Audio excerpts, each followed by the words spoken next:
नमस्कार, आप देख रहे हैं टीपीवी न्यूज और मैं हूं आपके साथ अश्विनी सरोही। बुलेटिन की शुरुआत करेंगे इस वक्त की बड़ी खबरों के साथ। एक दिन के दौरे पर झुंझुनू आए अजमेर डिस्कॉम के एमडी एनएस निर्वाण ने बिजली कर्मचारियों से मुलाकात की।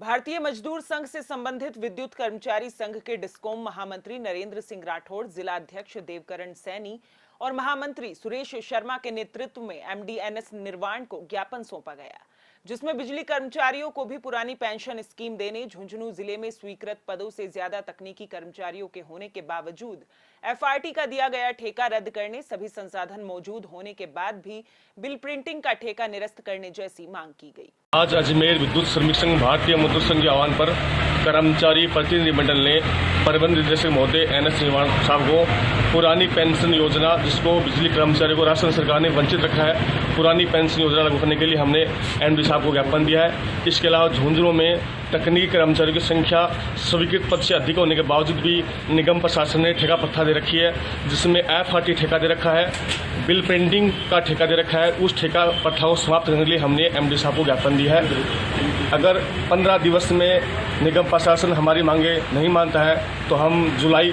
15 दिवस बाद में एनएसआई धरना देंगे।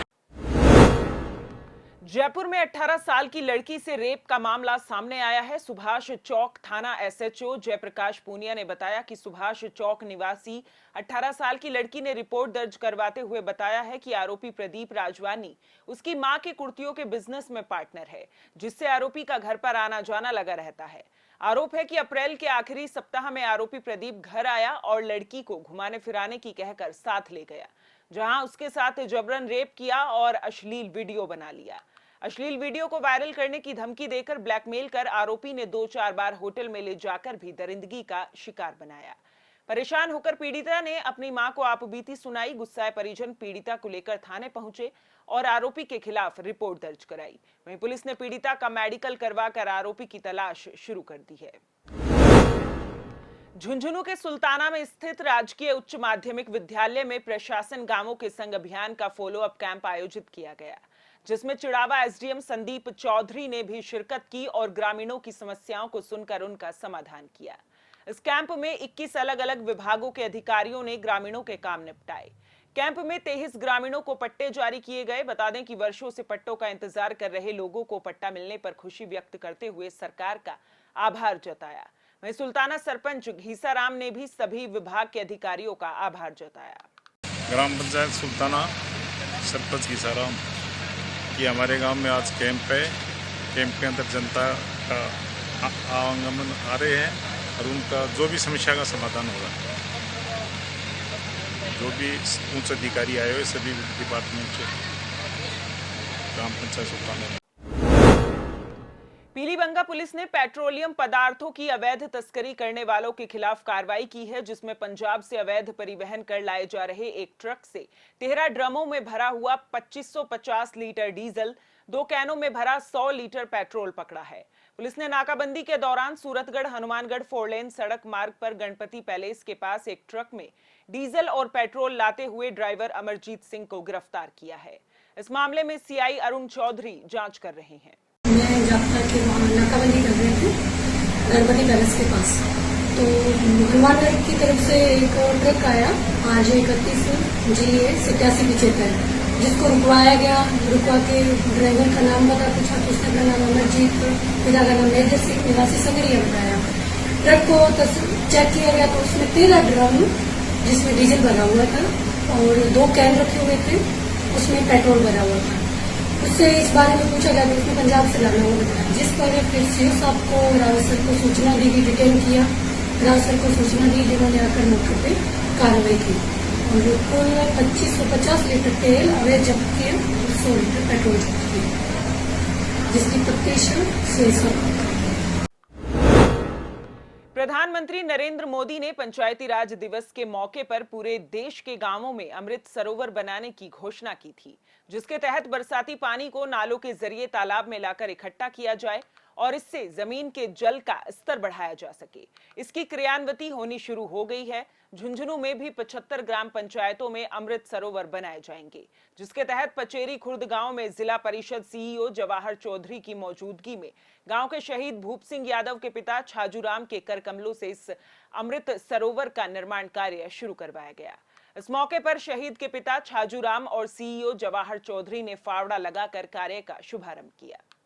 और जहाँ तक अमृत सरोवर की बात है, जिले में भारत सरकार और राज्य सरकार के निर्देश पर भारत की आज़ादी के 75 साल पूरे होने के अवसर पर 75 तालाब पत्ती जिले के अंदर अमृत सरोवर के नाम से लिए हैं। तो अपने ज़िले में भी 75 का चयन करके उनकी स्वीकृतियाँ जारी करी है और इनका शुभारम्भ किया जा रहा है। तो आज इस शिविर के मौके पर और इस पंचायत के मुख्यालय पर स्थित अमृत सरोवर की शुरुआत यहाँ के शहीद परिवार के ये जो मुखिया है, शहीद के पिता श्री छाजूराम जी, उनकी नेतृत्व में उनके कर कमलों द्वारा इसकी शुरुआत की गई, जिसमें ग्राम पंचायत के सरपंच साहब, माननीय प्रधान जी और तमाम गणमान्य नागरिक उस समय उपस्थित रहे और बहुत अच्छी सी शुरुआत हुई। और यहाँ के लोग बड़े अच्छे हैं, बहुत ही भाईचारे से काम करने वाले हैं और उन्होंने यकीन दिलाया है कि अमृत सरोवर को अगले 15 अगस्त तक हम यथासंभव इसको पूरा करके बहुत सुंदर। बीकानेर की सड़कों पर हर बार जून के पहले सप्ताह की दोपहर में बाहर निकलना दूभर हो जाता है। तापमान 45 डिग्री सेल्सियस से ऊपर होता है और सड़कों पर आग बरस रही होती है। लेकिन इस बार आसमान से तपिश की बजाय राहत की बारिश हुई। बादलों की गड़गड़ाहट के साथ काफी देर हुई बारिश ने तापमान को गिरा दिया। सुबह से ही बादलों का आना जाना शुरू हो गया। शुरुआती रिमझिम के बाद बारिश थम गई, लेकिन वापस घूमकर आए बादल जमकर बरसे। शहरी क्षेत्र में नहरबंदी के कारण अरसे से पानी का संकट था। बारिश ने पार्कों में लगे पौधों को जीवन दान दिया है। उधर ग्रामीण क्षेत्रों में हुई बारिश से किसानों के चेहरे खिल उठे। खबर हनुमानगढ़ से है, जहां जिले के संगरिया में वृद्धा के ब्लाइंड मर्डर का खुलासा करते हुए पुलिस ने आरोपी दंपत्ति को गिरफ्तार किया है। आपको बता दें कि आरोपी पति पत्नी दोनों हेरोइन का नशा करने के आदी हैं। उन्होंने हेरोइन खरीदने के लिए पैसे जुटाने के लिए वृद्धा का गला घोंटकर कान की बालियां और अन्य सामान लूट कर ले गए। सांगरिया सीओ प्रतीक मील ने मामले का खुलासा किया है, जिसमें जगदीश राय बवेजा ने रिपोर्ट दी कि उसकी पत्नी बिमला देवी घर में मृत पाई गई संदिग्ध अवस्था में। इस मुकदमे में तुरंत तत्परता दिखाते हुए श्री हनुमानाराम जी पुलिस निरीक्षक के नेतृत्व में टीम गठित कर तकनीकी एवं मानव सूचना के आधार पर 2 मुलजिमान जिन्होंने इस घटना को अंजाम दिया को गिरफ्तार किया गया, जिनके नाम है भीमसेन पुत्र पवन निवासी नाथवाड़ा तथा उसकी पत्नी मोनिका जो नाथवाड़ा की निवासी है। अग्रिम तफ्तीश श्री हनुमानाराम जी के नेतृत्व में जारी है। शिक्षा नगरी कोटा में कोचिंग छात्रों को तनाव से उभारने के लिए जिला प्रशासन लगातार प्रयास कर रही है और छात्रों से संवाद भी किया जा रहा है। ऐसे में आर्ट ऑफ लिविंग भी छात्रों को तनाव से उभारने के लिए प्रशासन का सहयोग कर रही है। इसी कड़ी में आर्ट ऑफ लिविंग ने हेल्पलाइन पोस्टर बनाया है, जिसका विमोचन जिला कलेक्टर हरिमोहन मीणा ने कलेक्ट्रेट सभागार में किया। जिला कलेक्टर ने कहा कि कोटा शहर में देश के हर कोने से लाखों स्टूडेंट्स अपना भविष्य बनाने के लिए आते हैं। ऐसे में हमारी भी जिम्मेदारी बनती है कि इन छात्रों की हर कदम पर सुरक्षा और मदद की जाए। इसलिए आज हेल्पलाइन पोस्टर जारी किए गए हैं। पोस्टर पर दिए गए नंबरों पर संपर्क कर कोई भी स्टूडेंट अपनी परेशानियां बता सके और उसका समाधान हम कर सकें। बिल्कुल, कोटा शहर में जहां 1.5 से 2 लाख बच्चे पूरे देश से हमारे यहाँ कोटा में आते हैं और निश्चित रूप से कोटा में अच्छा माहौल मिलता है, तो पूरे देश में कोटा की एक इमेज बढ़ती है और कोटा का एक मान बढ़ता है।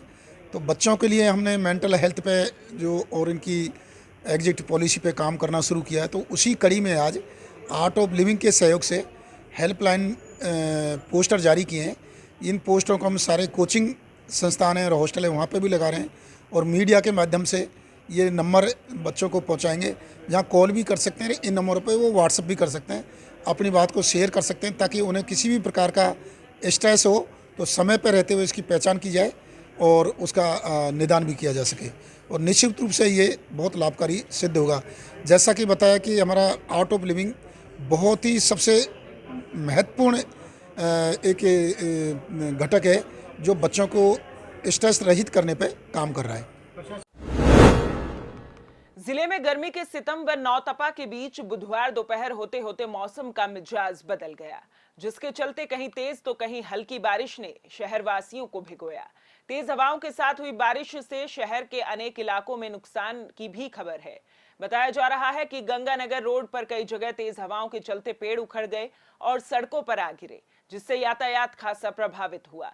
वहीं वीर दुर्गादास सर्किल के पास एक कार पर दीवार का हिस्सा गिर जाने से कार का अगला हिस्सा बुरी तरह क्षतिग्रस्त हो गया।